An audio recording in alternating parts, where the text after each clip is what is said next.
The wheel ruts curved away toward the west, pressed deep into the frost-hardened mud, carrying 3 men and every animal down a road that grew emptier with each passing breath. A young woman stood alone at the top of the mountain pass, a canteen hanging from her hand, her coat far too thin for the October wind that pulled at her hips. She did not run after them, and she did not scream. She only looked at the empty track, then at the gray sky, then down at her own worn boots. In her other hand, she turned a small folding knife with a bone handle, the single thing her father had left her before the sickness took him. All they had given her was a canteen half full, a heel of hard bread, and a mountain that did not care whether she lived. Far below, where the ridges folded into laurel and shadow, something long and dark leaned against the trees that did not belong to the forest. She began to walk toward it, choosing each step as though the ground were made of glass. Behind that broken shape waited a secret the mountain had kept for 27 years. Adeline Whitlock was 23 years old when she understood that the 3 men who had hired her did not intend to come back. They had left her on a mountain pass north of Marrow's Gap with a coat too thin for the October wind, a canteen filled halfway, a heel of hard bread, and a small folding knife, with a bone handle worn smooth by her father's thumb. They had taken the mule, the wool blanket, her satchel of spare clothes, and even the ledger where she had recorded every expense of the journey. They had done it in a manner that was almost gentle, which was the part she would turn over in her mind for a long time afterward. Silas Crane, the broad man who ran the caravan, had pointed her toward a narrow seam between the boulders and told her to walk down to a creek to see whether it ran full enough to water the animals. She was gone less than 40 minutes. When she climbed back over the lip of the pass, breathing hard, the words of her report already on her tongue, there was no one left to report them to. The wagons were gone. The carts were gone. Only the ruts remained, pressed deep into the frost-hardened mud, curving away to the west with the unhurried confidence of men who did not expect to be followed. She did not scream. She did not run after them, though the impulse rose in her like water against a dam. She stood with the canteen hanging from her hand and the thin coat snapping at her hips, and she let the first wave of it pass through her without acting on it, because she had learned from a man who spent his whole life on these mountains that the first hour after a road vanishes is the hour that decides everything, and that panic is a luxury paid for later in daylight and blood. She looked at the empty track. She looked at the low gray sky, reading the color of it the way she had been taught. Then she looked down at her own boots, which were sound, and she began to think. Her father, Thomas Whitlock, had carried mail between the scattered settlements of the Blue Ridge for more than 20 years, and when Adeline was a girl, he had sometimes taken her along on a small brown mule, teaching her things that had seemed unbearably dull to a child. Never memorize only a road, he would tell her in that low voice that never seemed to hurry. Memorize what lies on either side of it. The road can disappear. The land does not. She had rolled her eyes at him then, the way children roll their eyes at a warning they cannot yet imagine needing. Now the warning was the only inheritance she had left in all the world, and it sat inside her chest like a coal that refused to go out. He had died when she was 19. Not in the high country he loved, but in a narrow bed in the front room of their house, worn thin by a sickness that took his strength in less than a month. She remembered how his hands, which had held reins and letters, and her own small fingers for so many years, had grown quiet at last on the quilt. Her mother, Margaret, still lived in that same house near Elk Hollow, a low structure of chestnut logs and riverstone, with a garden that produced more stubbornness than vegetables. For 4 years after her father's death, Adeline had stitched clothing, kept accounts for shopkeepers who could add but could not spell, and helped at a roadside inn when there were more travelers than beds. It had not been a terrible life.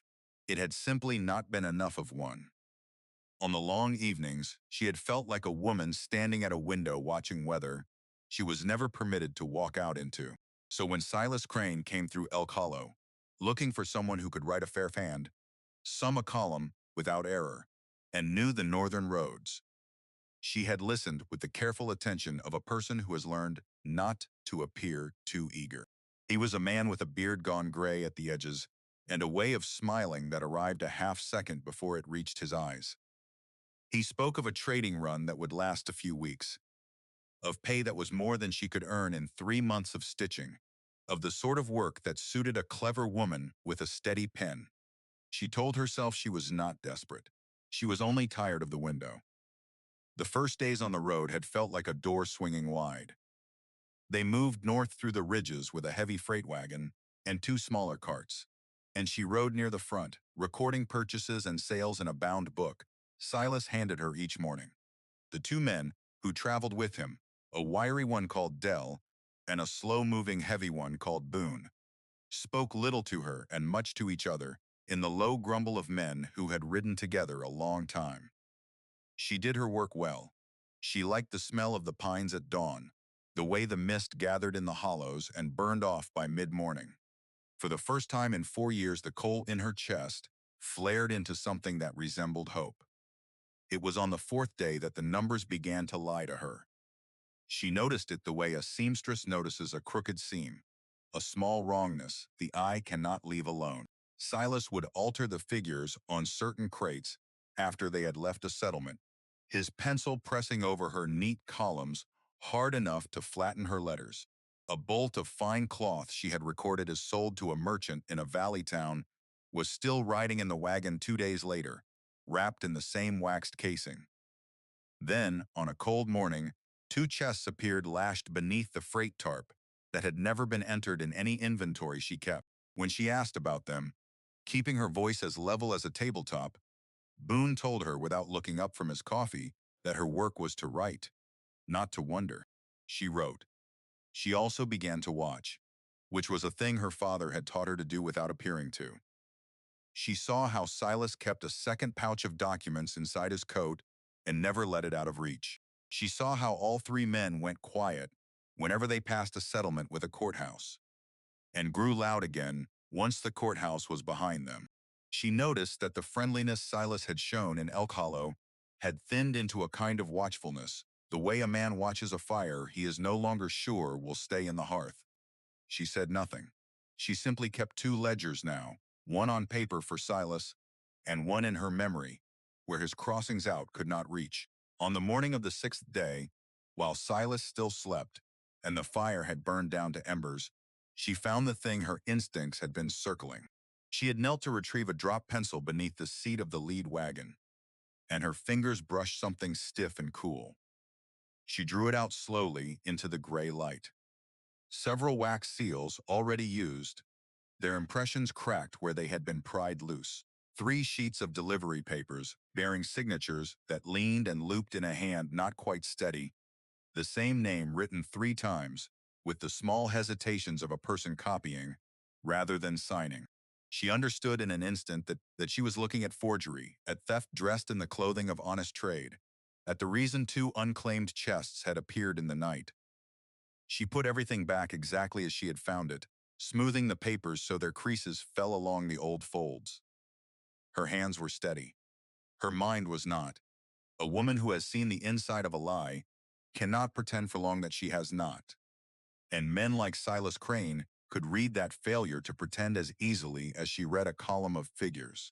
She spent the rest of that morning being useful and ordinary, laughing once at something Dell said that was not funny, offering to mend a tear in the freight tarp so that no one would suppose her thoughts had wandered anywhere but to her needle. All the while a cold certainty settled through her. She had seen too much, and Silas knew the exact length of her gaze. That afternoon, the ridges opened onto the high pass, where the wind came straight off the northern slopes, with nothing to break it, and he reined the mule and studied the track ahead, with the frown of a man, reading a map only he could see, and he sent her down to the creek in that gentle voice, and she went, because to refuse would have told him everything. She understood the gentleness only later, when she had time to turn it over. Cruelty announces itself. Calculation only whispers. They had not wanted to draw a knife across the thing themselves. They had wanted the mountain to do their work. so that no man among them would ever have to name what had been done. They had gone west, and west was exactly the wrong direction for her to follow. 3 men with animals and food and a half-day's start were not something a lone woman on foot could overtake, and even if she overtook them, she would only be handing herself back to the very people who had contrived her disappearance. She turned her face into the wind instead. It came out of the north, carrying the damp mineral smell of water and low ground where springs gathered. During the long ascent that morning, she had noticed a shallow draw folding down toward the southeast, the kind of terrain that funnels water and sometimes forgotten paths. Her father had once spoken of a herder's trail that threaded these mountains, a route the shepherds had used before the wagon roads were cut, long since abandoned to brush and memory. She did not know whether any trace of it survived. She knew only that walking toward water and an old road was a better wager than chasing men who had already decided she was better off gone. She walked. The land dropped away beneath her in a long, uneven grade, through heath and loose scree and stands of low oak, whose leaves gone the color of old copper. Twice she had to sit and empty her boots of the small stones that worked their way in with every mile. The canteen went dry before she found any water, and a thirst began to build behind her breastbone that made her aware of every dry swallow. In the middle of the afternoon, the ground betrayed her. A flat stone she trusted with her weight rocked loose, and her ankle turned beneath her with a bright, sickening wrench that dropped her onto the cold earth. She sat very still, waiting to learn how badly she was hurt, her father's voice steadying her across the years. Do not decide the worst until the worst has been measured. When she tested the joint it held, sore and swelling, but it held. She unlaced one boot and drew the lace tight around the ankle, binding it the way she had once watched a farrier wrap a horse's cannon. And she stood, and she went on, choosing every footfall now as though the mountain were made of glass. The light was failing when she heard it, not the broad rush of a river, but something smaller and more patient, water falling drop by drop onto stone. She followed it with the last strength in her legs to a thin thread of a spring seeping between two boulders, wrapped in moss so deep it looked like green velvet. She drank slowly, forcing herself to sip when her whole body wanted to gulp, and she filled the canteen, and the ache behind her breastbone eased. Nearby she found the low remains of a stone wall, half fallen into the heath, the bones of what had once been a herder's hut. She settled behind it, out of the wind's reach, ate half the bread, and told herself the other half was for tomorrow. She slept badly. The cold came up out of the ground and found her through the thin coat, and the mountain was not silent, the way people who have never slept on one imagine it. Somewhere in the deep of the night a wolf's cry, unspooled across the ridges, long and rising, answered a moment later by another farther off. She had heard wolves as a child, safe behind a bolted door, and the sound had seemed almost beautiful then. It was a different thing entirely to hear it, with only a fallen wall between herself and the dark. She gathered what dry branches she could reach without leaving her shelter and coaxed a small fire from the dry heart of a dead root, feeding it a stick at a time, watching the light push the black back a few feet and no farther. She kept her father's knife open in her hand and did not so much sleep as wait. And toward dawn the wolves fell quiet, having found whatever they hunted or given up the search, and she never learned which. Morning came gray and heavy with the promise of rain. She saved the last of the bread and started down again, her ankle stiff but bearing her, the draw still falling away to the southeast as she had hoped. The oaks gave way to a denser tangle of laurel and rhododendron, and the going slowed. Near midday, she saw something that did not belong to the mountain. At first, it was only a line, too straight and too dark to be a fallen trunk, glimpsed through the screen of leaves. She stopped and stood very still, the way an animal stands when the pattern of the world shifts around it, and she studied the wrongness until it resolved into a shape. A wheel, a tall wheel, higher than her waist, its iron rim rusted a deep dried orange, half sunk into the leaf litter of years. She came down the slope toward it with great care, pushing aside dry branches, and the rest of it emerged from the green as though the mountain were reluctantly surrendering us. Secret. it had kept a long time. Not an elegant coach built for passengers, but a heavy freight wagon with a fully enclosed box. Its high wheels reinforced with iron bands, flakes of green paint still clinging beneath decades of dust and pollen. One of the front wheels had split. The axle had dropped and wedged itself between two boulders, and the rear of the wagon stood nearly flush against a natural wall of rock. Long ago, a small slide of stone and earth had come down from above, spilling across the roof of the box and burying part of it, hiding the whole vehicle from the higher tracks so completely that a person could have passed within 30 feet and never known it was there. She circled it slowly, her heart moving in a way that had nothing to do with the climb. On one of the doors, she found a plate of brass gone green and pitted, the letters raised beneath the corrosion. She rubbed at it with the heel of her hand until two words surfaced from the grime: Ashford and Vance. The name meant something to her, though she could not for her life say what. A shape at the edge of memory, like a word on the tip of the tongue. The rear latch had not been forced by any tool.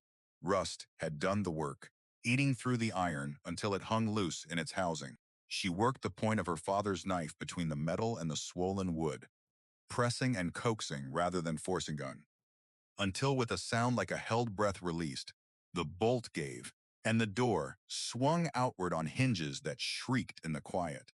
The smell that came out of the dark box was the smell of time itself. Dry wood and old leather and cloth folded away and forgotten. A smell with no rot in it, only preservation, the particular stillness of a place where nothing living had come or gone in a very long while. She let her eyes adjust. 6 crates took shape in the gloom. 3 were large and, when she pressed a hand to the nearest, immovably heavy. 2 were narrow, the length of a forearm. The last was a low chest draped in waxed canvas, and something about the deliberate way it had been covered set it apart from the rest. She stood in the opening a long moment, weighing whether to enter at all, aware that some doors, once opened, do not permit a person to walk back out the same as they went in. She decided to look at only what she needed to understand. The first large crate held tools of precision, wrapped in grease, gone hard as wax. Small calipers and compasses and slender pieces she did not recognize. 2 folding cases of drafting instruments laid in fitted velvet. The second held bolts of cloth, sealed inside waxed sleeves. Some had suffered where the damp found a way in over the years, but others remained astonishingly whole, the colors still deep where she loosened a corner. Silks and fine wools that had waited in the dark for a market that had long since forgotten them. It was the third crate that made her sink down onto the wagon's edge, her legs no longer entirely her own. Cases, dozens of them, fitted together in careful rows. She lifted the first free and worked its small clasp, and inside, cushioned on faded satin, lay a silver pocket watch, its case chased with a pattern of leaves. The second held a brooch, set with small green stones that caught what little light reached them, and threw it back the color of spring. The third cradled a pair of gold earrings, simple and heavy and old. She closed the lid and sat with the little case in her lap, understanding a thing she did not want to understand. These had not been packed at random, tumbled together the way a thief packs plunder. Each case bore a small paper label, and on each label a number had been written in a careful hand. Numbered things are not stolen things. Numbered things are entrusted things. Someone had recorded every one of these against a name. She rose and opened one of the narrow crates, and here she found ledgers.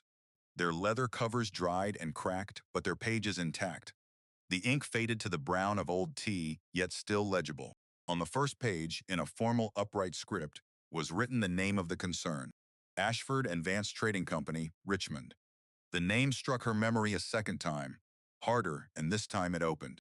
A traveler at the inn, years ago, warming himself by the fire with a cup of cider, telling a story to no one in particular about a Richmond house that had dealt in jewelry and watches and fine cloth, carrying goods and valuables between the city and the mountain settlements, and how one of their wagons had gone into the ridges one autumn and never come out, taking with it a fortune and the good name of the men who ran the company. She looked at the crates around her in the dim box, and the traveler's idle story stood up and put on flesh. Only the low chest beneath the waxed canvas remained. It was different from all the rest, banded with iron and fitted with two locks. One hung open, its shackle long since sprung. The other was still fast, and she did not try it. Instead, she made herself methodical, the way her father had taught her to be when the mind wants to race ahead of the hands. She searched the rest of the wagon first. Beneath the driver's bench, she found a small box of nails, a short coil of rope gone stiff, a blanket rotted to lace by the damp, an oil lantern with a dry and empty reservoir. She found something else as well, wedged behind a loose plank in the side wall, as though hidden there in haste. A wallet of dark leather, cracked but whole. Her fingers were not quite steady as she worked it open, and inside she found letters. The first was dated 27 years past, in the autumn of a year she counted back to and fixed carefully in her mind. It was signed by a man named Cornelius Ashford, and the hand was the same upright script that headed the ledgers, though here it ran faster and more private. She read it by the gray light falling through the open door, and as she read, the wagon around her stopped being a discovery and became a grave that no one had ever come to mourn at. Cornelius wrote to his partner that the cargo he carried was not, as the world would assume, merely the stock of the company. Several families in Richmond and in the mountain towns had entrusted the house with jewelry, with savings, with documents, to be sold on their behalf, or repaired or delivered to relatives too distant to reach. And there was more. The wagon carried money belonging to a relief fund, a purse gathered by merchants and neighbors. After a fire had swept through a small settlement and burned a row of houses to the ground, meant to rebuild what the flames had taken, and to help the families who had been turned out of their homes find their feet again. This was no treasure without an owner. This was a list of owners, and the list had been waiting 27 years for someone to read it. She read on as the light began to fail, and clouds thickened overhead. The second letter had been written 2 days after the first. Cornelius reported that he had received word of men on the road behind him, riders who kept his pace and made no move to pass, and that he meant to change his route. He would leave the wagon road and take an old herder's track through a seldom used pass, and there he would wait until he was certain no one followed. The words raised the hair on her arms, because she believed she knew the very pass he meant, having crossed one much like it 2 days before, with a lace binding her own ankle. The third letter had never been finished. The ink began confidently and then faltered, the letters growing larger and less careful. The axle has failed. Amos has gone ahead to bring help. If he does not return before nightfall, I will. And there the sentence ended, the pen lifted from the page and never set down again, the rest of the sheet blank and yellowed and silent, about everything that had happened after. She sat a long while with the unfinished letter in her hands, as the first slow drops of rain struck the roof of the box, a hollow, irregular drumming. She did not know what had become of Cornelius Ashford, or of the man Amos who had gone for help, or whether help had ever come. She knew only that the wagon had ended here, tucked so deep into the fold of the mountain that the world had lost the thread of it, and that the rain now falling had already fallen 27 autumns on this same iron roof. She rose and pulled the door closed against the weather, and the box became a small dry room in the middle of the wilderness, and she was its first guest in nearly 3 decades. She did not touch the jewelry again that night. She did not test the second lock.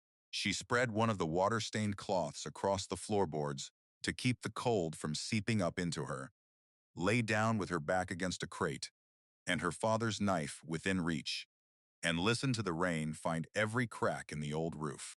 She thought about the numbered cases and the names she had not yet read, about a fire in a settlement she had never seen, and the neighbors who had emptied their pockets to help strangers rebuild, about a man who had gone ahead into the dark to keep a promise, and never come back to finish his sentence. Somewhere in the small hours, a decision began to form in her. Not all at once, but the way frost forms, gathering out of the cold air into something with edges.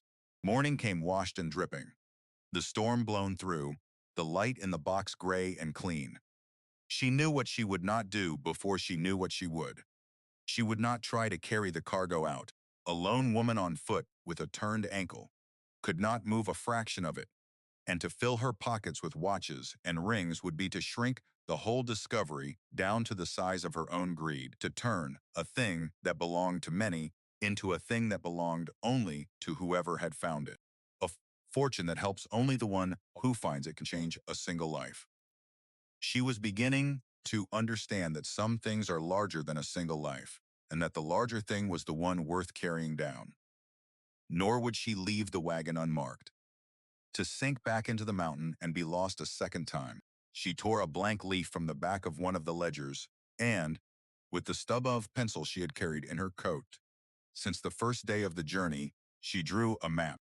Not an artist's map, but a mail carrier's daughter's map, marking the thread of the spring, the shallow draw, the split boulder that stood like a signpost, the exact fold of rock where the green wagon lay against the mountain's shoulder. She worked slowly, checking each landmark against her memory of the way she had come, because a map that could not be followed was worse than no map at all. When it was done, she folded it into the inner pocket of her coat, against her heart. Then she chose 3 things to carry out, and only 3, because to take more would blur the line she had drawn for herself between a witness and a thief.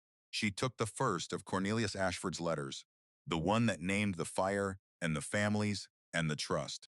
She took the thinnest of the ledgers, whose pages held the roster of numbered names, and she took one small case, empty of any jewel, fitted to hold a watch, and holding now only a lining of pale satin and, stamped into the leather of its lid, the name of the company itself. These were not riches. They were proof.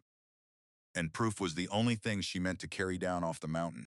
She closed the wagon's door and wedged a stout branch between the iron handles so that weather and animals would leave the cargo as she had found it. She rested her palm flat against the green wood a moment, the way a person rests a hand on a coffin, and then she turned south, toward roofs and courts and the machinery by which a wrong might be set right. She walked most of a day before the land gave her anything to hope on. The draw widening, the laurel thinning, the sound of the mountain changing in the way it does when a person nears the edge of the true wild. Her ankle throbbed with every mile. The last of the bread was long gone. And more than once she stopped to press her back against a tree and simply breathe. Late in the afternoon, when the light had gone gold and long, she saw smoke, a thin blue column rising above a stand of pines, the unmistakable sign of a hearth. She followed it as she had followed the sound of water with the last reserves of a body that had spent nearly everything it had. The smoke led her to a house of fieldstone beside a split-rail corral, a few lean cattle, and a scatter of sheep cropping the grass in the failing light. A dog set up a racket as she came out of the trees, the door opened, and a man and a woman stood framed in the lamplight within, taking in the sight of a stranger who had come down out of the high country on foot at the end of the day. They received her with the guarded courtesy of people who live far from their neighbors. Her boots were caked to the ankle in mountain mud. Her hands were scored with fine scratches from the laurel, and she clutched a cracked leather ledger against her chest, as though it were the only warm thing she owned. The woman, whose name was Ruth, looked at her a moment longer than the man did, read something in her face that decided the matter, and stepped back to let her in.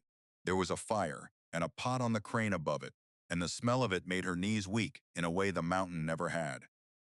Ruth set a bowl of thick barley soup before her without a word, and she ate it too fast and did not care. The man, Josiah, sat across the rough table and listened while she told it, and he was the kind of man who hears a thing all the way to its end before he speaks. His weathered hands folded, his eyes never leaving her face. She told him about the caravan and the forged papers, the errand to the creek and the empty road, the draw and the spring and the wolves, and then about the wheel glimpsed through the leaves and the green wagon wedged against the rock. When she reached the 2 words she had cleaned from the brass plate, something shifted in his face, a small settling, as though a piece he had carried loose for years had dropped at last into place. He reached out and took the empty watch case she set on the table between them, turning it over in his thick fingers, running his thumb across the stamped name. His voice, when it came, was quiet, and it changed the shape of everything she thought she had found alone. My father used to speak of that wagon. She looked up from the last of the soup, the spoon halfway to her mouth. He had not known it firsthand, he told her, but he had known the story of it the way a country knows its own old griefs. They said it carried the savings of half the county, and when it went into the mountains and did not come out, more than one family in these hollows lost what little they had set aside, and the losing of it was a wound that never quite closed. He set the case back down gently, as if it were heavier than it looked, and studied her across the flame of the lamp with a new and sober attention, seeing not a lost woman who had wandered off the mountain, but the person who had walked out of the past carrying its evidence in her arms. He did not try to talk her into anything that night. He told her to sleep, that the mountain would keep its secret one more evening, as it had kept it for 27 years, and that decisions made on an empty belly and a spent body were seldom the ones a person would make again in the morning. Ruth made up a pallet near the fire, and she lay down on it in her clothes with the ledger and the letter, and the empty case tucked beneath the folded coat that served as her pillow, and for the first time since the pass, she let herself sink all the way down into sleep, trusting the stone walls and the banked fire and the two strangers who had taken her word without demanding proof of it. When morning came, Josiah was already up, the smell of frying cornmeal filling the small house, and he told her over the meal what he had turned over through the night. This was not a thing for the two of them to carry alone, nor a thing to be settled at his kitchen table. There was law in the county seat, a man he trusted more than most, who wore a badge, and the sooner that man heard what she had found, the sooner the names in the ledger might come to mean something to the people who still bore them. He saddled a mule for her, because her ankle would not carry her far, and walked beside it himself, leading her down out of the high country, along a track his family had used for 3 generations, toward the town where the machinery of setting things right would either grind into motion or fail her entirely. And she did not yet know which. The county seat, when they reached it in the long light of late afternoon, was a single wide street of frame buildings and hitching rails, a church at one end and a squat brick courthouse at the other. And it was to the courthouse that Josiah led the mule. The sheriff's office occupied a low room with a plank floor and a stove gone cold, and behind the desk sat a man of perhaps 50, with iron gray hair, and the still, unhurried manner of someone who has learned that most trouble reveals itself if you only let it talk long enough. Ezra Dunmore did not interrupt her once. He heard the whole account from the pass to his own doorstep, and only when she had finished did he begin going back over it, asking 3 separate times how she had come to the place where the wagon lay, testing her memory of the landmarks the way a man tests the ice on a pond before he trusts his weight to it. He examined the letter, holding it to the window's light and reading it twice. He turned the ledger's brittle pages with a care that told her he understood what they were. He weighed the empty case in his palm and read the stamped name, and something in his face when he set it down told her the words had landed somewhere, that they were not new to him. When at last she spoke the name of the man who had left her on the mountain, the man who had run the caravan and altered her figures and sent her down to a creek so the wilderness might do his work for him, Dunmore stopped writing. His pencil went still on the page, and he lifted his eyes to hers with a sharpened attention that had not been there a moment before, and the quiet in the cold little room took on a weight that pressed against her chest. Silas Crane. He said the name back to her slowly, as though tasting it, and then he told her, in a voice gone flat and careful, that this was not the first time that name had crossed his desk. He rose with the deliberate slowness of a man who has just found the missing piece of something he had almost given up on solving, crossed to a wooden cabinet against the far wall, drew open a drawer that stuck and complained, and lifted out a folder, gone soft at the corners from handling. He set it before her and turned back the cover. Inside were notices, 3 of them, printed on cheap paper and creased from having traveled far, each describing a man wanted in connection with false papers, goods that left one town paid for, and arrived in another as though never sold, and signatures that would not bear the weight of a second look. The name Silas Crane appeared on none of them, but the descriptions did, and beside them Dunmore had penciled that name in his own hand more than a year past. He had ridden through 3 counties under 3 different names that Dunmore knew of, tapping the topmost notice with one blunt finger as he said it. A merchant in a valley town had lost a season's inventory to him. A widow had signed over a note, believing she was buying goods that never came. The law had wanted the man for the better part of 2 years, always a week behind. Always arriving at the last place, he had been only to find him gone. What Dunmore had never had, in all that time, was a witness who had ridden inside the operation and lived to describe how it worked from within. He looked at her across the desk with something that was neither quite respect nor quite pity, but stood in the doorway between the two. She had been meant to vanish on that. Pass, he said plainly, and the plainness of it was worse than any softer word would have been. Her disappearance would have closed the only account that could ever be read against Silas Crane. The knowledge settled into her like cold water, finding the low places in a field.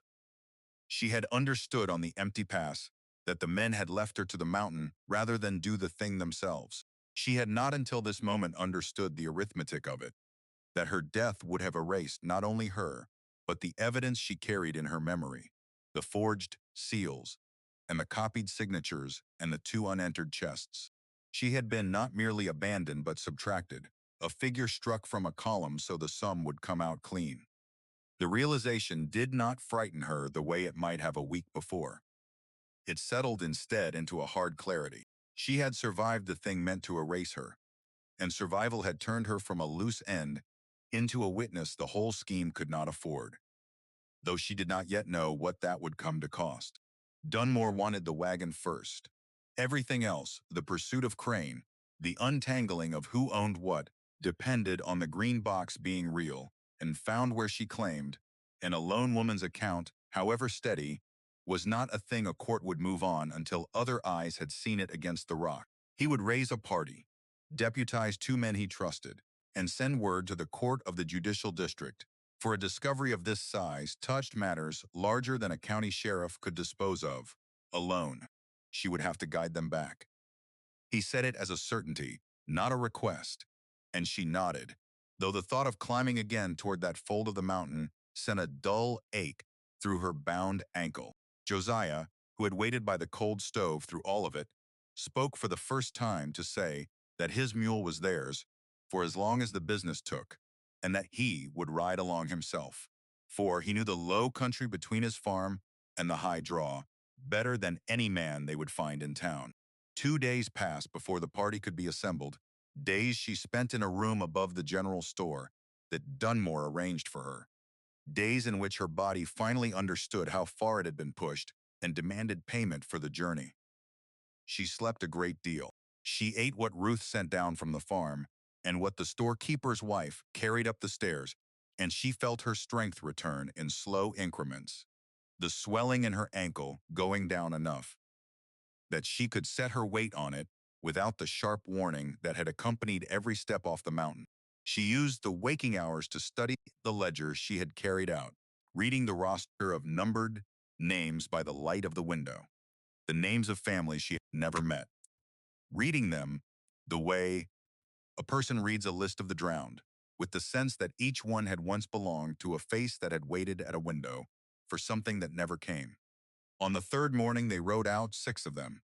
Dunmore and 2 deputies, a clerk of the court named Harlan Price, who carried a locked satchel of papers, and complained of the saddle within the 1st mile, Josiah on his own horse, and Adeline at the head of the column on the borrowed mule, because she alone knew the way. The storm had passed but left its work behind. Where she had crossed a shallow rivulet on foot, they found a swollen run that made the horses balk and dance. A section of the draw, she remembered as dry, now ran ankle-deep, the water having cut new channels through the loosened earth, and twice she had to halt and sit the mule in silence, closing her eyes to summon her father's teaching, reading the shape of the land beneath its changed surface rather than the surface itself. The road can disappear, She heard him say from 4 years in the grave. The land does not. She found the split boulder she had marked. She found the fold of rock beyond it. She found the wagon. It stood as she had left it, the branch still wedged between its iron handles, the small slide of stones still spilling across its buried roof, and the sight of it drew the party up short in a rough half-circle. Price, who had grumbled the whole way, went entirely still in his saddle. One of the deputies took off his hat without seeming to know he had done it, the way a man bears his head at a graveside. Dunmore dismounted and walked to the green box, laying his hand flat against the paint-flecked wood, exactly where she had laid hers, and stood a long moment before he spoke. And, when he spoke, his voice had gone rough. "Price," he said, "get out your book. We are going to write down every single thing, and we are going to write it down twice." They worked through the afternoon and into the failing light. Price sat on an overturned crate, with the ledger open on his knees, and a lantern hung beside him against the coming dark, and one by one the deputies handed him the contents of the wagon, while Dunmore named each thing, and Adeline confirmed against her memory where it had lain. The watches were counted, 41 of them. The brooches and rings and earrings were counted, laid on a spread cloth in rows that caught the lantern light and threw it back in small hard glints. The bolts of cloth were counted, the sound ones set apart from the ruin. The tools were counted, and the drafting instruments in their velvet beds, and the ledgers, and the loose papers. Price wrote until his hand cramped and then shook it out and wrote more. And the tally on his pages grew into a thing none of them had the experience to fully comprehend. They left the iron-banded chest for last, as she had left it, and when the deputies finally lifted it clear of the wagon bed and set it on the ground, its weight turning the leaf mold beneath, a hush came over the party. Dunmore did not force the second lock with violence, but worked at it with a set of picks one of the deputies carried, patient in the lantern light, until the old mechanisms surrendered with a click that everyone heard. He raised the lid. Inside lay bags heavy with coin, their cloth gone so fragile that one seam split and spilled a bright tongue of silver across the dark iron. There were packets of banknotes bound with string that crumbled at a touch, a dozen sealed envelopes with the wax unbroken, and beneath all of it, fitted to the bottom of the chest and protected by everything piled above, a smaller box of polished wood. Dunmore lifted it out and opened it there in the lantern light, and this, more than the coin or the jewels, was the thing that changed the nature of what they had found. Inside were documents, deeds of property, receipts for goods and repairs, private letters, folded and sealed, addressed in hands that had been still for a generation, and a list, several pages long, in the upright script she had come to know, that set names against numbers and numbers against descriptions, a complete accounting of what had been entrusted and by whom. Some of the names matched the labels on the cases. Others matched nothing they had yet found, belonging perhaps to whole families rather than single objects. Entries that spoke of savings and inheritances, and the pooled hope of neighbors. The problem revealed itself to Dunmore before it revealed itself to anyone else, and she watched the understanding arrive in his face as he looked from the spread cloth of jewels to the pages of names and back again. This was not a matter of a wagon of goods with no owner, which the law knew how to handle. This was a wagon of goods with too many owners, most of them dead, their claims passed down to children and grandchildren who might not know the claim existed, scattered now across a city and a range of mountains, and however many years the descendants had traveled since. Every object in that box was a promise someone had made and someone else had trusted, and the law was about to be asked to keep promises that had been broken for 27 years by men who were themselves long gone. He closed the wooden box gently, as if the names inside might be disturbed by rough handling. "Nobody," he said, "is going to sleep easy over this for a good long while." They could not carry it all out that night, nor did Dunmore mean to try. He set the deputies to loading the most valuable and portable of it onto the pack animals, the jewels and the coin and the chest of documents, while the cloth and the tools and the heavier crates were sealed.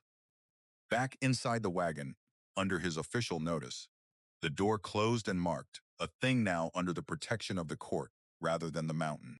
They made camp a short distance from the green box, and she lay awake a long time, watching the stars wheel over the ridge, aware that the secret she had stumbled into was no longer hers, that had passed out of her hands into the larger and slower hands of the law, and that whatever came now would come to a great many people, most of whom did not yet know their lives were about to be touched by a wagon in a mountain they had never seen. Word of the discovery could not be kept, and Dunmore did not try to keep it. It traveled down out of the mountains the way water travels, finding every channel, reaching the county seat before the party did, and the city of Richmond within the week. A discovery of lost valuables belonging to a vanished trading house was the kind of story a newspaper sets in large type, and the paper in Richmond ran it beneath a headline that spoke of a fortune returned from the grave of the mountains. Within days, the first of them began to arrive, descendants of the men and women whose names lay in the wooden box, drawn by a story they had heard at their grandparents' knees, and long since filed away as legend rather than fact. They came by rail as far as the rail went, and by wagon and horseback after that. An old woman was among the first, carried the last miles in a hired trap because her legs would no longer bear the distance. She was near 70, upright despite it, and she brought a photograph in a tarnished frame, an image made decades before of a younger woman wearing a brooch set with green stones. She set the photograph on the table in the courthouse room, where Dunmore had arranged for the claims to be heard, smoothing the folds of her dark traveling dress with a hand that shook only slightly, and asked whether such a brooch had been found. When it was brought out and laid beside the photograph, the match was plain to every eye in the room. The same setting, the same arrangement of small green stones. She put a gloved hand over her mouth and did not speak for a long moment. Her mother had given the brooch to the company to be sold in a hard year, she said at last. And the money had been meant to save the family's land. And the wagon had never come. And the land had been lost. And her mother had gone to her own grave, believing the brooch stolen by a thief who had gotten clean away. She looked at the small bright thing on the table and she wept, not for the land, which was long gone, but because her mother had died believing a lie. A man came the following day with a receipt so worn it had been backed with cloth to keep it from falling apart. A receipt for a pocket watch sent to Ashford and Vance for repair and never returned. A watch his family had spoken of for 3 generations as the thing the swindlers took. He was braced for disappointment, ready to be told the paper meant nothing. And when the silver watch with the leaf-chased case was set in his palm and the number on its label matched the number on his receipt, the man who had come prepared to be cheated a second time stood holding the watch of a grandfather he had never met and could not find his voice. A grandson of one of the merchants who had helped found the relief fund, recognized the signature of Cornelius Ashford on a document Price showed him, and confirmed it against a letter his family had kept. With each such matching, the discovery ceased to be a story about wealth and became a story about memory, about the long patience of objects and the longer patience of the wrongs done to the people who had loved them. The court ordered everything preserved and everything examined, each claim weighed against the roster in the wooden box and against whatever proof the claimant could bring. And it was slow work that would plainly run for months. Adeline watched it from the edges, no longer at the center of the things she had found, and discovered that she did not mind the edges, that there was a rightness in the wagon's contents flowing outward to the people, whose names had waited in the dark. She had not, whatever the newspaper implied, walked off the mountain a wealthy woman. She had walked off it carrying proof, and proof was worth nothing to a person's purse, however much it was worth to the family's. Now weeping over watches in the courthouse room. A single life could be changed by a fortune, she thought, watching the old woman cradle her mother's brooch. But a whole town could be changed by the truth of what had happened to it. Yet the settling of the wagon's contents was not the end of anything, because the man who had left her to die was still beyond the reach of the law, and she had not forgotten him for a single hour. Neither had Dunmore. The notices in his cabinet, the merchant's ruined season, the widow's worthless note, and now the sworn account of a woman who had ridden inside the operation and seen the seals pried loose, gave him a case at last that could hold a man in a cell, rather than merely chase him from one county to the next. But a case is only as useful as the man it can be served upon, and Silas Crane had spent 2 years perfecting the art of not being where the law expected him. Dunmore did not ride out after him, which surprised her until she understood the reasoning. A man who lives by moving cannot be caught by a pursuer who moves after him, for the pursuer is always a step behind. He can only be caught by being waited for at the place he does not know he is watched. Crane's whole method depended on selling what he stole, on turning cloth and goods into coin at markets, far enough from where he took them that no one would recognize the merchandise. Dunmore sent quiet word, not loud handbills that would warn the man he was hunted, but private notice to the sheriffs and honest merchants of the market towns to the south, describing certain bolts of cloth that bore a company's mark beneath an altered seal, asking that word be sent back the moment such goods appeared. Then he did the hardest thing a lawman can do. He waited. She did not wait so easily. The room above the store became a place of restless days, and she found herself watching the street below more than she liked, studying every rider who came in from the west, half expecting a broad man with a beard gone gray at the edges. She knew the fear was not entirely reasonable. Crane believed her dead. That was the whole of his plan. And a man does not look for a ghost in a town he has never had cause to enter. But she had learned on the mountain that the things which are not reasonable are sometimes the things that keep a person alive. And she did not scold herself for the watching. She kept her father's knife within reach at night, noted the ways out of every room she entered, and waited alongside the sheriff, the two of them fishing the same still water for the same wary fish. It was 3 weeks before the water moved. A rider came in from the south late on a gray afternoon, mud to his stirrups, carrying a folded note from a sheriff 2 counties over, and Dunmore read it in the doorway of his office with the light behind him so that she, watching from across the street, could not read his face. A man answering Crane's description had appeared at a market town's fall fair, offering bolts of fine cloth at prices low enough to draw a crowd, and a careful merchant who had received Dunmore's private word had recognized the mark beneath the altered seal. Rather than raise an alarm that would send the seller bolting, the merchant had bargained slowly and sent a boy running for the sheriff. And the boy had done his errand well and come to no harm in it, and the law had arrived while Crane was still counting his money into his own hand. Crane had been taken, and the wiry man Dell taken beside him, and the pair of them were held now in a cell 2 days' ride to the south, waiting to learn what a woman they believed dead on a mountain would have to say about them. The news should have brought her nothing but relief, and part of her did feel the loosening of a thing that had been clenched inside her for weeks. But another part, the part her father had trained to look at what lay on either side of the obvious road, noted that only 2 of the 3 had been taken. The heavy, slow-moving Boone was still somewhere in the country, and a man who learns that his partners have been caught and that the witness he thought erased has instead reached out of the wilderness to lock them away is a man who has been handed both a warning and a reason. She said as much to Dunmore, and he did not dismiss it. He had thought the same, he admitted, and had already sent the third man's description along the quiet channels that had trapped the first 2. But the country was wide, he said, and one man alone, forewarned, was a harder thing to net than 2 grown careless with success. They took her south to give her account, Dunmore and Josiah riding with her, for the case would be built where the prisoners were held. The town at the end of that ride was larger than the county seat, a place of brick and commerce, with a proper courthouse and a proper jail. And it was in a plain room of that courthouse that she was asked to tell, under oath and before a magistrate, everything she had seen from the first crooked seam in the numbers to the empty road on the pass.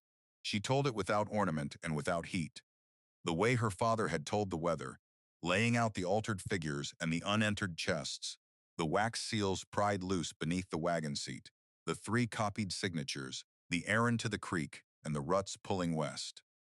She did not raise her voice. She did not need to. The facts stood up on their own and walked across the room and sat down in front of the magistrate.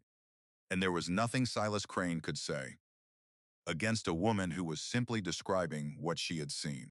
They brought him in to face her, and it was the first time she had laid eyes on him since he had pointed her toward the creek in that gentle voice. The sight of him produced in her not the terror she had half expected, but a strange, cold steadiness. He was smaller than her memory had made him, diminished by the plain room and the plain fact of his situation. The smile that used to arrive before it reached his eyes now gone altogether. He did not deny leaving her. He could not, with the ruts and the testimony against him. Instead, he built his defense on a smaller lie, insisting there had been no plan to harm her, that the party had merely grown weary of her questions and her prying, and chosen to part ways with a difficult employee on a road she could easily have walked out of. They had not meant her to come to grief, he said, turning to the magistrate with the earnestness of a man who has practiced earnestness in a glass. They had only meant to be rid of her. She listened to him remake the pass into a minor disagreement, the abandonment into a parting, and she did not interrupt, because she had learned that a lie allowed to finish often does more damage to the liar than any objection could. When the magistrate looked to her to answer it, she spoke quietly. A man who wishes to part ways with an employee pays her out and points her toward the nearest town, she said. He does not take her blanket and her food and the record of her own wages and send her down a track to a creek and drive west while her back is turned on a pass where the nights were already killing frost. She let the words rest in the quiet room. There was no reply Crane could make to them, because they were true, and the truth had a weight in that room that all his practiced earnestness could not lift. She had not come to convince him of what he had done. The facts were already written, in ruts and in ledgers and in the memory of a woman who was supposed to be dead. The magistrate ordered the 2 men held for trial, and the machinery of the law, having finally closed its hand on Silas Crane, showed no inclination to open it again. But the 3rd man remained loose, and as the days of the hearing stretched into a week, she could not shake the sense of an account still open, a figure still uncrossed. Josiah rode back north ahead of her, needing to return to Ruth and the farm and the animals that would not tend themselves.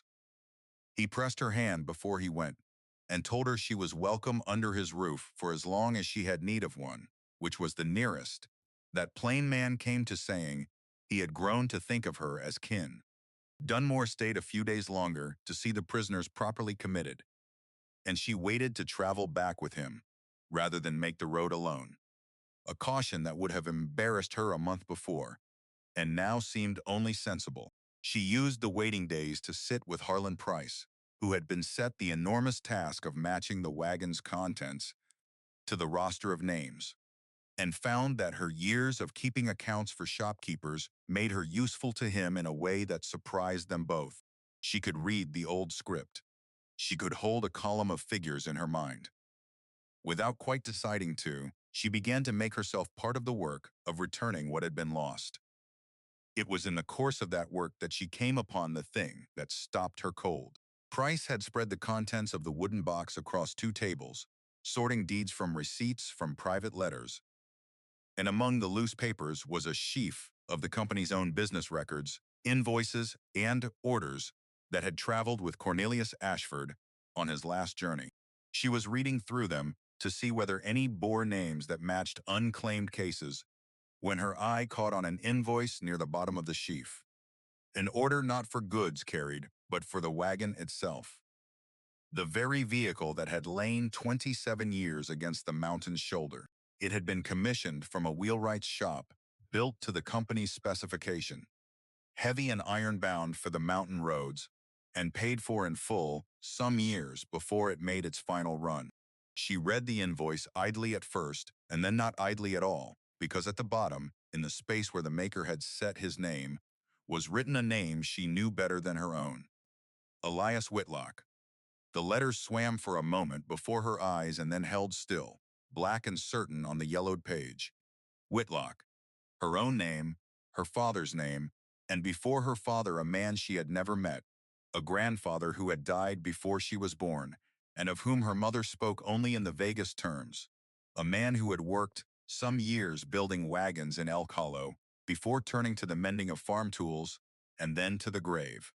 She had known, in the way one knows a fact without ever having occasion to feel it, that her grandfather had built things with his hands. She had not known what he had built. She sat very still with the invoice in her fingers, in a courthouse 2 days' ride from the mountains, and understood that the green wagon she had found by following a broken wheel through the laurel was a thing her own grandfather had made. Decades before, a granddaughter he would never see was left to die within reach of it. She carried the invoice to the window and read the name again in better light, tracing the shape of the letters, wondering at the hand that had formed them. She did not believe, exactly, in fate, having watched her father die by inches in a narrow bed while she prayed, and the praying changed nothing.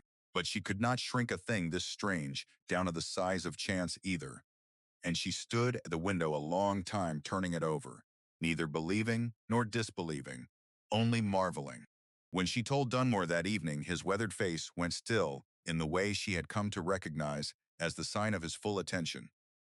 He turned the invoice to the lamplight, read the name, and looked up at her, and for a moment neither of them spoke. It was he who found words first, and they were not the ones she expected. "Your grandfather built this wagon," he said slowly, "and near 30 years on it caught you when 3 men tried to throw you away." He set the paper down. There is no court in the land that could rule on a thing like that. There was a marking she wanted to find, though she did not speak of it yet, even to him. A craftsman who signed an invoice would have signed the work itself, somewhere out of easy sight, in the way men who make things have always hidden their names in the joints and undersides of what they build, a private word between the maker and whoever might one day look closely enough to find it. She thought of the green wagon standing under the court seal against the mountain, its contents flowing out to the families of the dead, and she found she wanted very much to go back to it once more, not for anything it held, but for something it might carry beneath its frame. But the wagon would keep, as it had kept for 27 years, and there was a nearer matter that would not. The nearer matter announced itself on the road home. They had left the southern town at first light, meaning to make the county seat in 2 days of steady riding, and it was on the afternoon of the first day, in a stretch where the trees pressed close on either side, that Dunmore's horse threw up its head, and the sheriff's hand drifted to the pistol at his hip, without any change in his easy posture. He had seen something she had not, a movement in the timber, a shape that did not belong. He did not stop or slow, only murmured to her to keep riding and keep her eyes forward, and she did as he said while every nerve in her body strained toward the trees. Nothing came of it in that moment. The road opened out again into cleared land, and whatever had been in the timber did not follow into the open. But his ease had gone brittle, and when they made camp that night, he built the fire small and sat with his back to a boulder, and his pistol across his knee, and he told her what he had glimpsed. A man on foot, keeping pace with them in the trees. A heavy man who moved slowly, there and then gone. Boone. Neither of them said the name, but it stood in the firelight between them all the same. The third man had not drifted away to be forgotten. He had come north, as she had feared he might, drawn by the same pull that draws any cornered creature back toward the thing that has cornered it. And he had found them on a lonely road with the light failing. Dunmore did not sleep that night, and she slept little, and when the gray of morning came they broke camp quickly and rode hard, no longer merely traveling, but hunted. The easy road between the southern town and the mountains turned into a length of open country across which a slow and patient man was following the only 2 people who could put the last of his partners in a cell beside the others. They rode into the county seat near dusk on the second day, and Dunmore did not pretend the danger had passed, simply because they had reached a street with lamps on it. A man who had followed them on foot across 2 days of open land was not a man to be turned aside by a few frame buildings. He settled her once more above the general store, but differently now, choosing the back room whose single window looked onto a yard rather than the street. Checking the stairs, still storekeeper below to send word the instant. A stranger asked after the woman who had found the wagon. She understood the change. She had become bait as much as witness. And the sheriff who had waited so patiently for Silas Crane to count stolen money into his own hand was now preparing to wait for a slower and more dangerous man in a town that did not yet know it was a snare. She kept her father's knife not merely within reach but on her person now, slipped into the top of her boot where her hand could find it. And she found the habits the mountain had taught her had not faded with the return to walls and lamplight. She marked the exits of every room. She learned which stair tread announced a foot upon it. She slept in the clothes she would need to run in. On the fourth evening, Dunmore brought news that shifted the ground beneath the whole affair. Word had come up from the south that Silas Crane, held in the brick jail, awaiting trial, had begun to talk. A man facing the long weight of the law, he said, will often try to trade what he knows for a lighter share of it. And Crane had offered the magistrate a bargain. He would name the men above him, the buyers and the forgers, and the ones who moved the goods along, in exchange for leniency. And among the things he let slip in the bargaining was that he was not the head of anything. He was a hand. There were men in Richmond who had made a quiet business of the trade the wagon represented. Men who bought what wagons like Ashford's had once carried and asked no questions about where it came from. And one name Crane had spoken had made the magistrate send a rider north at speed, because it was a name that reached farther than a mountain county's law was accustomed to reaching. She listened, turning the empty watch case over in her hands as she had taken to doing when she thought, and understood that the thing she had stumbled into was larger than she had let herself believe. She had imagined 3 swindlers and a wagon of lost valuables, a wrong done to the dead of one generation, and a woman abandoned in the present one. What Dunmore described was a channel, a trade that had run for decades, swallowing the savings of families and the trust of neighbors, and turning them into coin in the pockets of men who had never once ridden a mountain road. The wagon her grandfather built had not vanished into the accident of a broken axle alone. It had vanished into the same current Silas Crane still swam in, and the men he was naming had been drinking from that current since before she was born. She set the case down on the sill. Some crimes do not end when the men who commit them die, she thought. They only wait for a new set of hands. The name from Richmond arrived in the person of a man she had not expected, a special agent sent up from the city by a court that had taken an interest the moment the newspaper spoke of Ashford and Vance. He was younger than Dunmore, sharp-dressed in a way that sat oddly in the plank-floored office, and he carried papers that gave him authority over matters a county sheriff could not touch. His name was Whitcomb, and he had come, he explained, because the discovery of the wagon had reopened a file the city courts had closed as hopeless a generation before. The disappearance of Cornelius Ashford's last cargo had ruined the trading house and beggared its clients, and there had always been a suspicion, never proven, that the wagon had not merely been lost but taken, waylaid by men who knew what it carried. The finding of it intact, hidden by a slide rather than emptied by robbers, had upended that theory, and he had ridden 2 days to learn from the woman, who found it exactly how the green box had lain against the rock. She told him, and as she told him, she watched a change come over the agent's face, the polished city manner giving way to something raw. When she described the unfinished letter, the axle failed, the man Amos gone ahead for help. The sentence broken off and never completed, Whitcomb rose and went to the window and stood with his back to the room a long moment before he spoke. Amos, he said quietly, without turning. His grandmother had told him that name 100 times when he was a boy. Amos had been her brother, a young man who had gone into the mountains with the Ashford wagon to earn a season's wage and never come home, and the family had grieved him for years without ever knowing what road had swallowed him. Whitcomb had not come north only as an agent of the court. He had come, without letting himself admit it, as a man following the last trace of an uncle who had vanished before his own mother was born.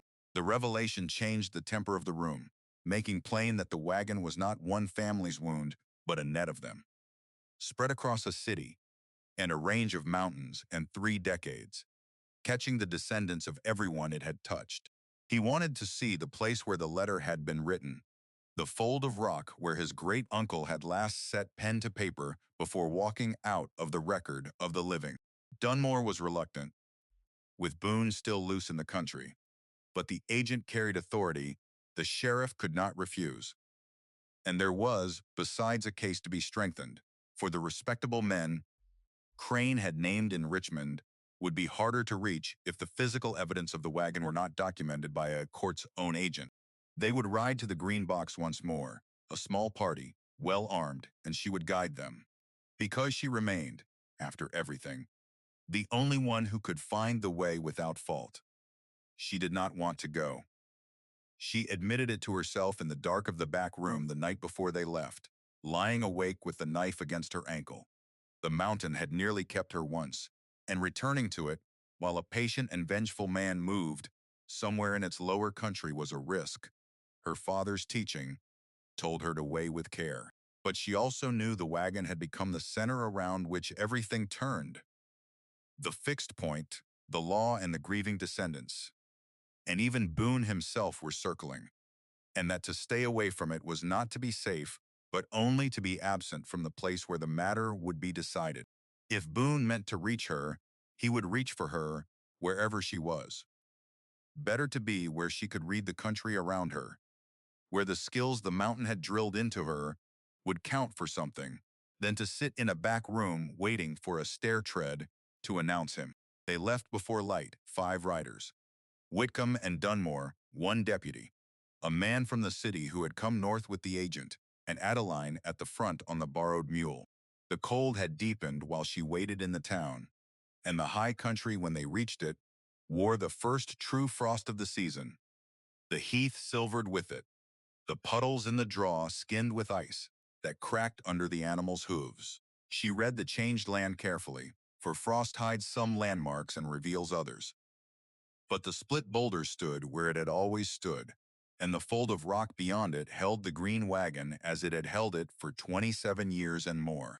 The court's seal was still fixed to the door. Nothing had disturbed it, but something near it had changed, and she saw the change before any of the men did, because she had been trained to see what did not belong. The branch she had wedged between the iron handles, on the morning she first left the wagon. The branch Dunmore's party had removed and cast aside, had been moved. It leaned now against the wagon's wheel, set there deliberately, upright, in a way no accident of weather or animal would arrange. Someone had stood where she now stood, had handled the branch she had cut with her father's knife, and set it against the wheel like a message left for a person expected to return. She reined the mule to a halt and lifted her hand, and the men behind her went still. And into that stillness she said the thing that turned the errand from documentation to ambush. "We are not the first to come back." Dunmore was out of the saddle at once, his pistol clearing its holster, his eyes going to the timber that ringed the little clearing. Whitcomb, less accustomed to the country, was slower to grasp the danger. But the city deputy had the sense to put his horse between the agent and the trees. She did not draw the knife from her boot. She did something her father would have approved of instead. She turned slowly, reading not the timber where a man might hide but the ground before it, the frost that lay unbroken everywhere except in one place, where a line of dark prints crossed the silvered heath and vanished into the laurel on the clearing's uphill side.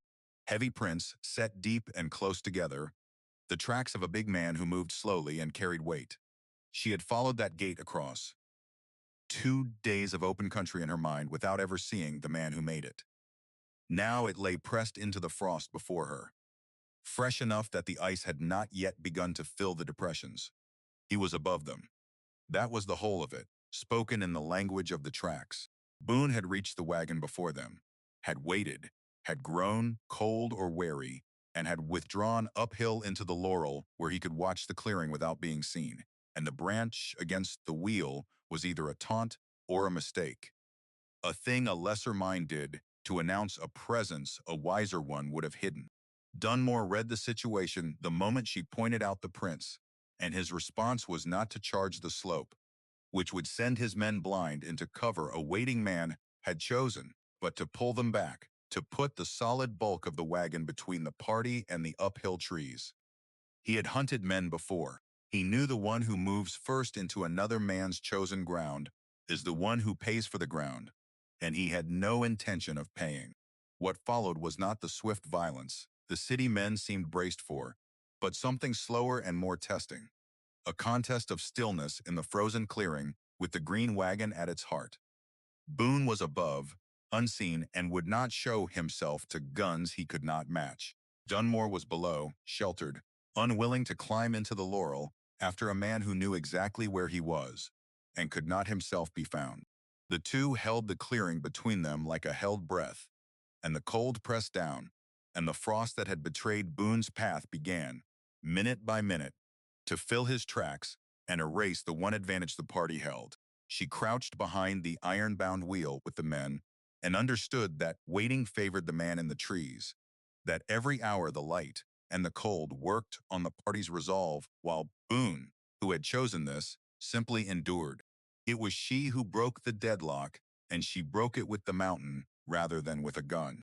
She had crouched behind the wagon long enough to read the land above the clearing as a whole. Not merely the laurel where the tracks vanished, but the shape of the slope beyond it. The way the ground rose to a shoulder of rock and then fell away.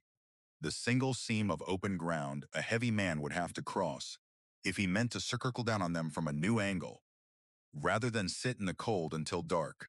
She leaned close to Dunmore and told him what she saw, tracing it against his palm with one finger, the way she had traced the location of the wagon for him weeks before. There was one way down that did not pass through the open. She said a herder's cut through the rock that her father had shown her as a girl. And if a man knew of it, he could come at them from the side they did not watch. She knew of it. She could not be certain Boone did. But the branch against the wheel had told her he had been in these mountains before, that he knew them better than a stranger would, and she would not stake their lives on his ignorance.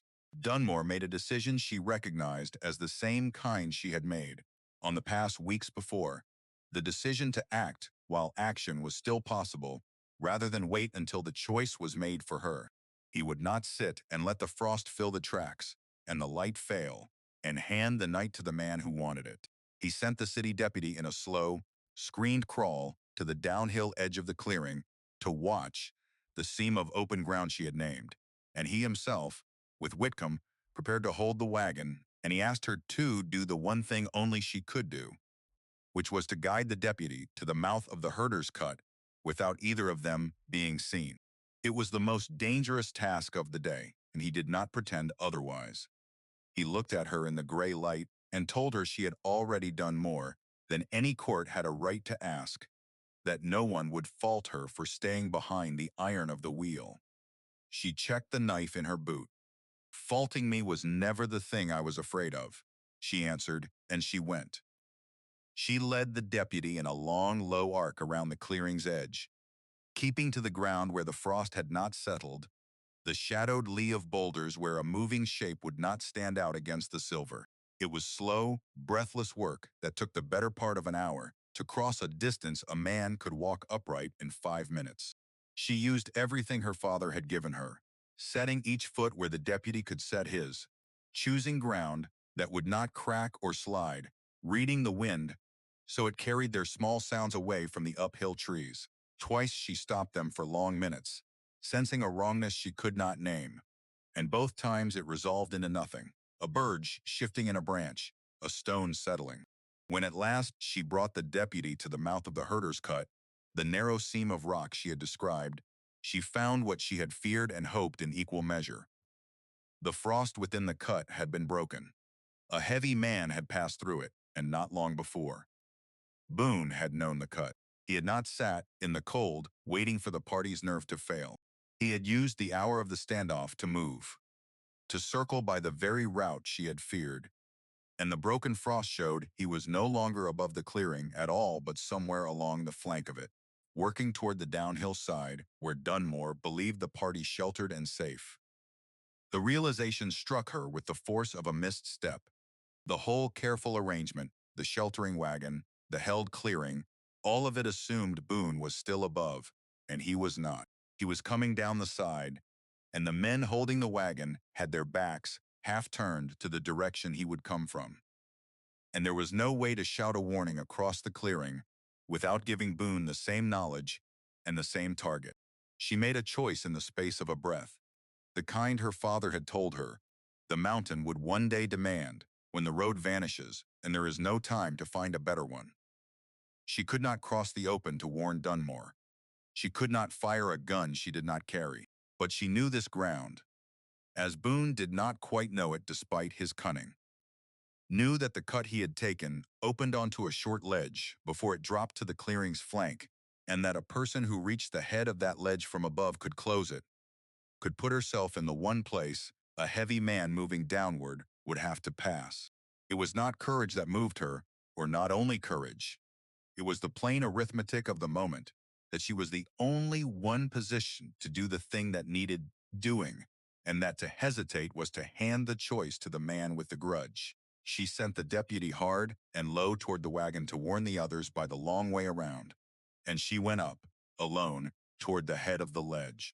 She reached it as the light began to go amber, pressed herself into a cleft of rock at the ledge's head where the cut narrowed to a width a big man would have to turn sideways to pass, and waited, the knife now in her hand, her breath held so shallow it barely stirred the frost-cold air.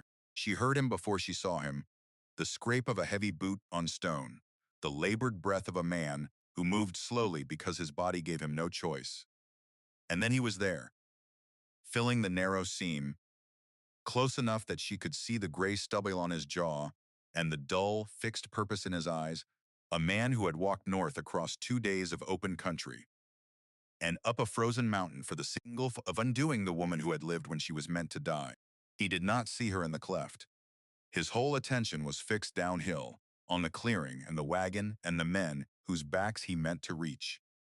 She did not strike at him with the knife. She had known, crouched in the cleft, that she would not, that the thing her father had left her was not a weapon for killing but a mine for surviving, and that a woman who ended a man's life on a ledge to spare herself the trouble of a better plan would carry that ending forever, however justified a court might find it. Instead, she used the ledge itself, the ground she had chosen because she knew it and he did not. As Boone turned sideways to pass the narrow seam, his footing committed to a single line, she came out of the cleft not with the knife raised to strike, but with her shoulder driven low and hard against the shifting stone. At the ledge's lip, the loose scree she had marked, when she first pressed into the cleft, and she sent it out from beneath his feet in a rattling slide. The stone went, and his footing went with it, and the heavy man who had been so careful of his balance across 2 days of pursuit pitched sideways off the committed line, not down the killing drop to the clearing, but into the shallow catch of frozen brush below the ledge, where he fetched up hard against a fallen trunk with the wind driven out of him and his pistol spinning from his hand into the frost. He was not badly hurt. That was the thing she made certain of, even in the instant of it, that the drop she had sent him into was the shallow one, the catch of brush and not the clearing's edge, because she had chosen the ledge for that too, for the fact that a man could fall from it and live. But he was down, winded, and disarmed, and the noise of the slide had done what her shout could not, turning Dunmore and Whitcomb from the wagon toward the flank of the clearing where the trouble had come from. By the time Boone had dragged the breath back into his body, the sheriff stood above him with a pistol leveled, and a voice gone hard as the frost. It was over in the space of a minute, the long, slow contest of the whole gray afternoon, collapsing at last into a heavy man lying in frozen brush with the law standing over him. She came down off the ledge on legs that shook, now that the need for steadiness had passed, and she looked at the man who had crossed a wilderness to find her, and she felt no triumph, only a bone-deep weariness. Boone did not go quietly to the irons, but he went, and the words he flung up at her from the frozen ground were the words of a man who could not understand how his arithmetic had failed. She was supposed to be dead. He said it twice, as though the repetition might make it true, as though the mountain had broken a contract by giving her back. She stood over him and did not answer at first, and when she did answer, it was not to him alone, but to the whole long chain of men who had decided across 3 decades that certain people could be subtracted and certain promises broken, and no one would ever come to read the account. "You left me on a mountain because you thought a mountain forgets," she said, her voice level in the amber light. Then she turned away, because there was nothing more to say to a man who had learned nothing. And she walked to the green wagon her grandfather had built and laid her hand once more against the cold wood. The ride down out of the high country with Boone in irons was a different journey from any she had made on that mountain. She was no longer the abandoned, no longer the hunted, no longer the guide leading men toward a discovery. She rode down having closed with her own hands the last open account of the 3 men who had left her to die, and the closing had cost her something she could not yet name, some final piece of the innocence with which she had first climbed into Silas Crane's wagon, believing it a door to a better life. She had learned what such doors could open onto. She had learned that the land her father loved could be made an instrument of murder by men who understood its indifference, and that the same land could be made an instrument of survival by a woman who understood its patience. The mountain had not saved her, and the mountain had not condemned her. The mountain had only ever been the mountain. Everything else had been choice. Whitcomb rode beside her for a stretch of the descent, quiet a long while before he spoke of the thing that lay between them, the unfinished letter and the name Amos, and the great uncle who had walked out of the wagon's record and never walked back in. He had thought finding the wagon would give him an ending. He told her a grave to stand at, a fact to set against the family's long not knowing. Instead, he had found only the same broken sentence she had found, the same pen lifted and never set down, and the mountain had kept the rest of it as it had kept so much else. He did not know whether Amos had reached help and been turned away, whether he had lost his path in the dark, whether he had simply walked on until the cold and the country took him somewhere no slide would ever preserve. The not knowing, he said, was a weight a man carried his whole life without ever being able to set it down. She understood that weight. She had carried her own version of it since a narrow bed in Elk Hollow 4 years before. Some griefs are not meant to be answered, she told him as the frost gave way to the milder air of the lower slopes. They are only meant to be carried by someone who remembers. It was the nearest thing to comfort she had to offer, and he took it as it was meant, not as an ending to his family's long question, but as a companion to it, the knowledge that his great-uncle had gone into the dark trying to keep a promise, rather than in the commission of the theft once suspected of the whole doomed party. The letter had cleared Amos's name across 30 years, and that, Whitcomb said, was more than his grandmother had ever been given, more than his own mother had died still wanting. It would have to be enough, because it was what there was. They reached the county seat with the prisoner, and the machinery of the law closed over Boone as it had closed over Silas Crane. And for the first time since she had stood on the empty pass, she felt the whole of the immediate danger lift from her shoulders. All 3 of the men who had abandoned her now held where they could not reach her, but the lifting of that danger did not return her to the woman she had been. It could not. She had walked off the mountain the first time carrying proof, and she walked into the county seat this second time, carrying something heavier and less easily set. On a courthouse table, the knowledge of what she was capable of when the road vanished. And there was no better way.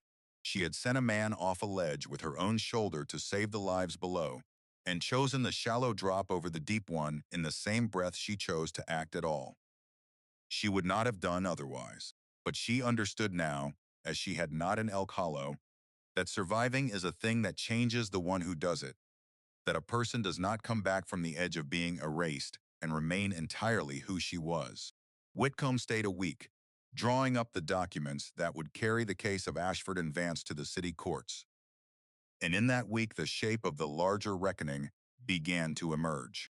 The men Silas Crane had named in Richmond were not swindlers of the road but merchants of standing, dealers who had built respectable houses on the quiet purchase of goods they did not ask the origins of. And the naming of them set in motion inquiries that reached into offices where the newspaper's talk of a wagon found in the mountains had been read with considerable unease. She learned she would be called to the city to give her account again, before a higher court than the one that had held Silas Crane, and the prospect unsettled her, more than facing Boone on the ledge had done. For she had learned to trust the mountain, and had no reason yet to trust a courtroom full of men who wore the same respectability as the ones her testimony would accuse. Before she went, there was the thing she had wanted since the courthouse window and the invoice with her grandfather's name. And she did not intend to leave the mountains without it. She asked Dunmore to let her return to the wagon one final time, not with a party of armed men but quietly, before the court removed the last of its contents and hauled the green box down to the valley to be stored as evidence. He understood what she was asking without her having to name it, and he did not send a deputy along, which was its own kind of trust. The trust of a man who had watched her, read a mountain, and knew she needed no guarding on it now. She rode up alone in the clear cold of a late autumn morning, the frost burned off by a thin sun, the clearing empty of everyone who had filled it with counting and danger, the green wagon standing at last. In this silence it had kept so long before she broke it. She did not go into the box this time. She knelt instead in the frozen leaf mold beside the front axle, the place where a wheelwright would set a hidden mark, and ran her cold fingers along the underside of the frame, over the rough grain of wood that had held against a mountain's shoulder for the better part of 30 years. She found it where she had known she would, tucked up under the bolster where no casual eye would ever fall. 2 letters cut into the wood with the deep, sure strokes of a man who took pride in the thing he made and wanted it to carry his name into whatever future it rolled toward. E.W., her grandfather's hand, reaching up out of the wood to meet her own, across a span of years he could never have imagined, in a place he could never have foreseen his granddaughter would come to. She rested her fingers against the cut letters a long moment, neither weeping nor smiling, only feeling the strange completeness of it, the chain that ran from an old man's chisel to a young woman's cold hand. What we build outlasts us, she thought, and what we teach outlasts even that. She rode down from the wagon, believing it the last time she would climb to it, and found, when she reached the farm, that Josiah and Ruth were waiting for her, with a gravity that told her something had changed in her absence. A rider had come up from the south while she was on the mountain, Ruth said, carrying word that could not wait. Silas Crook's bargaining had borne a fruit no one expected. In trading names for leniency, he had let fall a detail about the old disappearance itself, about the men who had ridden behind Cornelius Ashford's wagon on its last journey, the riders who kept his pace and never passed. Crane had not been born when the wagon vanished, but he had learned his trade from men who had, and one of those men, the one who had taught him everything he knew about seals and signatures and the quiet moving of stolen goods, was still alive, an old man now in the city, respectable and wealthy and untouched. And that old man, Crane had said, had ridden in the mountains as a young one, in an autumn 27 years before, behind a green wagon that was never seen again. The name Crane had given was Harlan Vance, and the second half of it landed in her like a stone dropped into a well. Vance. The brass plate she had cleaned with the heel of her hand on the mountain had carried 2 names, Ashford and Vance, the partners who had built the trading house together, and she had assumed, without ever quite putting it into words, that both men belonged wholly to the wagon's tragedy, 2 victims of the same lost autumn. Now Crane's bargaining split the partnership down its center and showed her the rot inside it. Cornelius Ashford had died on the mountain, trying to guard what the families had entrusted to him. His partner had not died at all. His partner had been among the riders on the road behind, the men who kept Ashford's pace and made no move to pass, And when the wagon failed and the mountain swallowed it, that partner had gone back down to the city and let the world believe the whole enterprise lost, had let his own name be spoken as a ruined man's while he built, quietly and over decades, a second fortune on the same dark trade that had killed his partner. The wagon had not been the end of the swindle. It had been the beginning of Harlan Vance's. She carried this understanding to Whitcomb, and she watched the agent go pale and then very still, because the name meant something to him that it could not yet mean to her. Harlan Vance was no obscure figure to be hunted through market towns. He was one of the wealthiest men in Richmond, a benefactor whose name was cut into the stone of a hospital wing and a public library, a man who sat on the boards that decided which cases the courts pursued and which were quietly allowed to die. To accuse him was not to accuse a swindler. It was to accuse the city of having honored, for 30 years, the very man who had beggared its own families. And there were powerful people in Richmond who would rather the wagon had stayed lost forever than see that accusation made in open court. Whitcomb told her plainly what she was riding toward. "You are not going to the city to tell your story," he said, his voice low. "You are going to the city to be disbelieved by men who cannot afford to believe you." The road to Richmond was the longest she had ever traveled. 3 days by wagon and then a day by rail. The first railway car she had ever ridden in. The mountains falling away behind the window and giving over to tobacco country, and then to the smoke and brick of the city itself. She had never seen so many people in one place, never felt so small against the press of a world that did not know her name and would not have cared if it had. Whitcomb had arranged lodging for her in a respectable house near the courthouse, and Dunmore had insisted on coming the whole distance, unwilling to send her alone into a city where the man her testimony threatened held more power than any sheriff. She was grateful for them both, and she was, beneath the gratitude, more afraid than she had been on the mountain. Because the mountain's dangers had been honest ones, cold and stone and a man with a grudge. And the city's dangers wore good coats and shook her hand and called her, with a courtesy that did not reach their eyes, the remarkable young woman who had found the wagon. Harlan Vance was among the first to call on her, and that was itself a kind of warning that he came to her rather than waiting to face her in a courtroom. He was old now, well past 70, but the years had not bent him. He was a tall man with white hair swept back from a high forehead and the kind of ease that only long, unquestioned wealth can teach.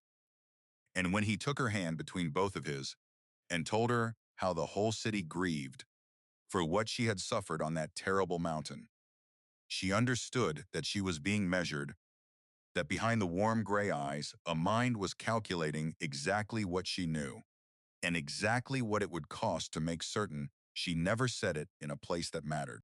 He spoke of his old partner, Cornelius, with a sorrow so practiced it might almost have been real, of the tragedy that had ruined them both, of his own long years of trying to atone for a loss no man could have prevented.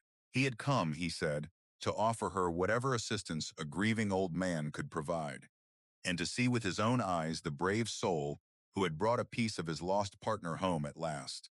She let him talk. She had learned on the mountain that a lie allowed to finish often does more damage to the liar than any objection could, and she watched Harlan Vance build his monument of sorrow supreme with the same cold attention she had once turned on a column of altered figures.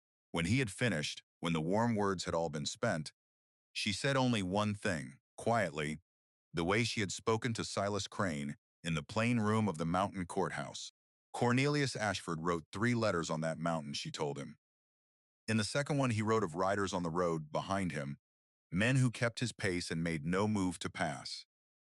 The ease did not leave Harlan Vance's face, but something moved behind his eyes, a swift and hidden thing, there and gone, like a fish turning in deep water. He had not known about the letters. She saw in that instant that he had not known, that Crane's confession had told the law what Vance had done, but had not told Vance how much proof the wagon still held. And she saw, too, that she had just made a dangerous man understand exactly how dangerous she was to him. He recovered smoothly, murmured something about the fevered imaginings of a dying man, alone in the cold, pressed her hand again and took his leave.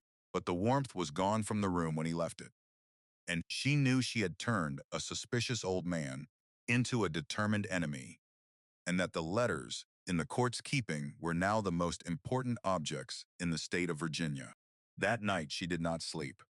She sat by the window of the respectable house, watching the gas lamps burn along the street below, turning over what she had seen in Harlan Vance's face, and she understood that the danger had changed its shape once more. Boone had hunted her with his own 2 feet across open country, a danger she could read in tracks and frost. Vance would not come himself, would never soil his own white hands, and his hunting would be done through lawyers and paid men and the quiet machinery of a city that owed him its libraries and its hospital wings. The proof was everything now. If the letters vanished, if the ledger, with its roster of names, were lost from the court's keeping, her account became the fevered, imagining Vance had already begun calling it one mountain woman's word against the honored benefactor of half of Richmond. She rose before dawn and went to find Whitcomb, and she told him what she feared, that a man who had let his own partner die on a mountain and built 30 years of respectability on the bodies of the families he ruined would not balk at making a few sheets of old paper disappear. Whitcomb had feared the same. The evidence had been lodged in the county court back in the mountains, but the case had been called to Richmond, and the papers would have to travel, and papers in transit were papers that could be lost. Together, they went to the one man in the city Whitcomb believed beyond Vance's reach, a federal judge named Prentice who had made his name prosecuting exactly the kind of respectable corruption that Vance embodied. A hard old man who had refused Vance's dinners for 20 years and made no secret of why. It was a risk to go to him, for if Whitcomb had misjudged, they would be handing their fear directly to the enemy. But some risks are only the price of the thing worth doing, and she had not walked off a mountain that was meant to kill her in order to let a rich man's paper win where a poor man's frost had failed. Judge Prentice heard them out in his chambers, an old man with eyes like chips of slate. And when they had finished, he was quiet a long moment, and then he told them he had waited 20 years for someone to bring him a rope long enough to reach Harlan Vance, and that he did not intend to let it slip now for want of guarding a few sheets of paper. The letters and the ledger were brought to Richmond under the guard of federal marshals rather than county riders, lodged in the judge's own keeping rather than the court's general evidence room, and the trap that had been laid for Silas Crane in a market town was laid again, in a subtler form, for a man who wore good coats. For Prentice did not merely guard the evidence. He let it be known, through the careful channels by which such things are let known in a city, that certain papers recovered from the mountain wagon were held in ordinary keeping, and would be some days yet in being catalogued, and he waited to see who would move to reach them. He did not have to wait long. On the third night, a man was taken in the court's evidence room with a lamp shuttered to a slit and a clerk's stolen key in his hand, and a small bottle of lamp oil in his coat. A man who, pressed hard in the hours before dawn, gave up the name of the respectable go-between who had hired him, who in turn, faced with the choice between his own ruin and his patron's, gave up Harlan Vance. The trial that followed was the thing the city would talk of for a generation, and Adeline sat through the whole of it, called to give her account not once but 3 times, her plain mountain testimony set against the finest lawyers Vance's money could buy. They tried to make her small. They asked how a mere seamstress could presume to read a forged signature, how a woman alone could have found a wagon that experienced men had failed to find for 30 years, whether she had not, perhaps, taken something from that wagon herself before the law arrived, whether the whole tale was not the invention of a poor woman reaching above her station toward a rich man's fortune. She answered all of it, the way her father had taught her to answer the weather, without heat and without ornament. And when the cleverest of Vance's lawyers demanded to know why the court should believe a woman with nothing to her name over a man who had given the city its hospital, she looked at him, and then at the jury, and said the thing that the newspapers printed the next morning in every edition. A man can buy a library, she said, and never once open a book. My father owned nothing but a mule and a mailbag, and he taught me to read the one thing that cannot be bought, which is the truth of what is in front of my own eyes. It was the letters that broke Harlan Vance. In the end, his dead partner's hand reaching out of the mountain across 27 years to name the riders on the road. Behind, and the go-between's confession, and the man taken in the evidence room with the oil in his coat, and beneath all of it the patient, unshakable account of a woman who had been meant to vanish on a pass and had, instead, walked down into the world carrying proof. The jury did not need long.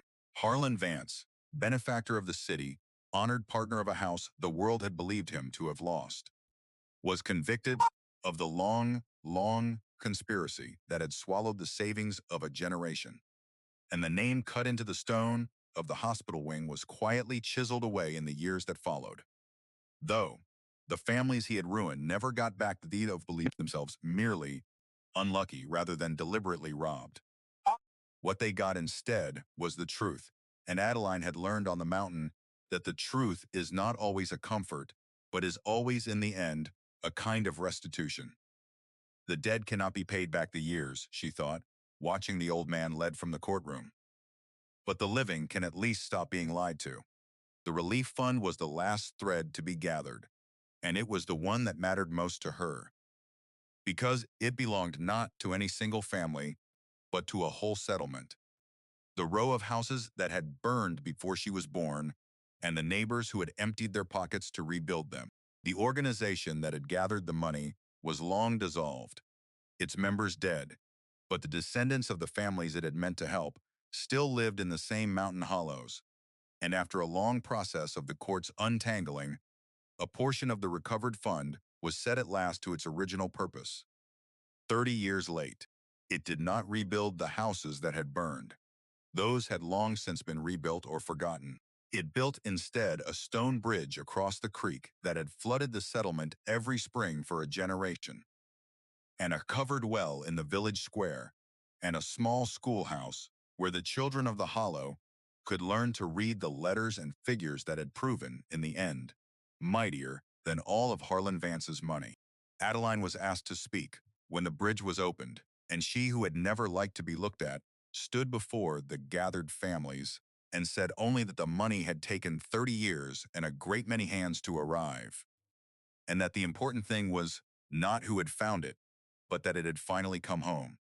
She could have gone back to the window then, back to Elk Hollow and the stitching, and the accounts for shopkeepers, and no one would have thought the less of her. The newspapers had made her briefly famous, and there were offers, a wealthy family in Richmond, who wished to engage such a remarkable young woman as a companion. A lawyer who thought her story might be worth money if properly told.